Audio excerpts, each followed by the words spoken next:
Hanuman temple దగ్గర దర్శనం చేసుకొని ఇంకా అమ్మవారి గుడికి అయితే వచ్చేసాము. ఏంటంటే ఉమా పాపకి రిత్విక్ బాబుకి అసలు పడదు. ఒకసారి బాగుంటారు, ఒకసారి కొట్టుకుంటూనే ఉంటారనమాట.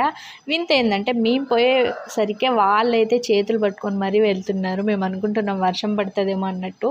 ఇంక ఇప్పటికైతే డెకరేషన్స్ కూడా ఇప్పుడైతే స్టార్ట్ చేశారు. మేము వెళ్ళంగానే మా పిల్లలు చూసారా ఆ షాప్ దగ్గరికి అయితే వెళ్ళిపోయారు.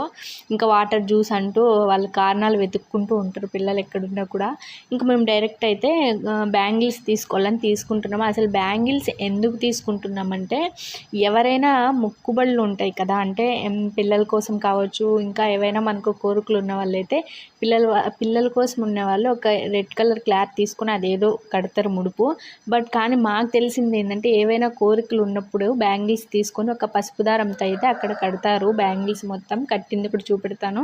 ఇంకేంటంటే మేము వెళ్ళంగా ఇది ఊరేగింపుకి వచ్చిందనమాట మా ఇంటి దగ్గరికి పల్లకి. అప్పుడు మేము చూడలేదు, అంటే అంత క్లారిటీగా చూడలే. కానీ ఇక్కడికి వచ్చిన తర్వాత ప్రశాంతంగా అయితే కనపడుతుంది. అమ్మవారిని కూడా గేట్ అయితే ఓపెన్ చేయలేదు, ఎందుకంటే ఈరోజు అయితే ఓపెన్ చేయరంట. పుట్టబంగారు అంట తీసుకొచ్చి నెక్స్ట్ డే అయితే ఓపెన్ చేస్తారంట.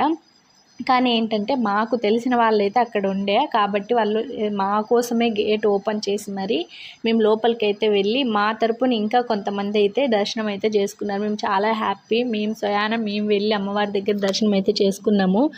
ఇంకా మా లక్కీ బెట్ అయితే ఏవి చూస్తే నేను చెప్పాను కదా లాస్ట్ వీడియోలో కూడా, వాడు ఏవైనా చాలామంది ఏంటంటే ఒక టెంపుల్ దగ్గరికి వెళ్ళినప్పుడు ప్రసాదం అయితే తీసుకోరనమాట, మొహమాట అనుకో లేదంటే ఉపవాసం అని. అసలు అలా కాదు. ఎవరైనా మనకు ప్రసాదం ఇస్తున్నాము అంటే వాళ్ళు ముడుపుతో చెల్లించిన ప్రసాదం అంటే స్వయాన దేవతే మనకు పెట్టినట్టు అనుకోవాలన్నమాట.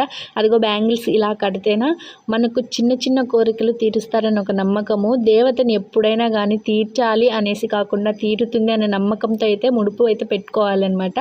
ఇది నా ఈరోజు వీడియో. Bye bye.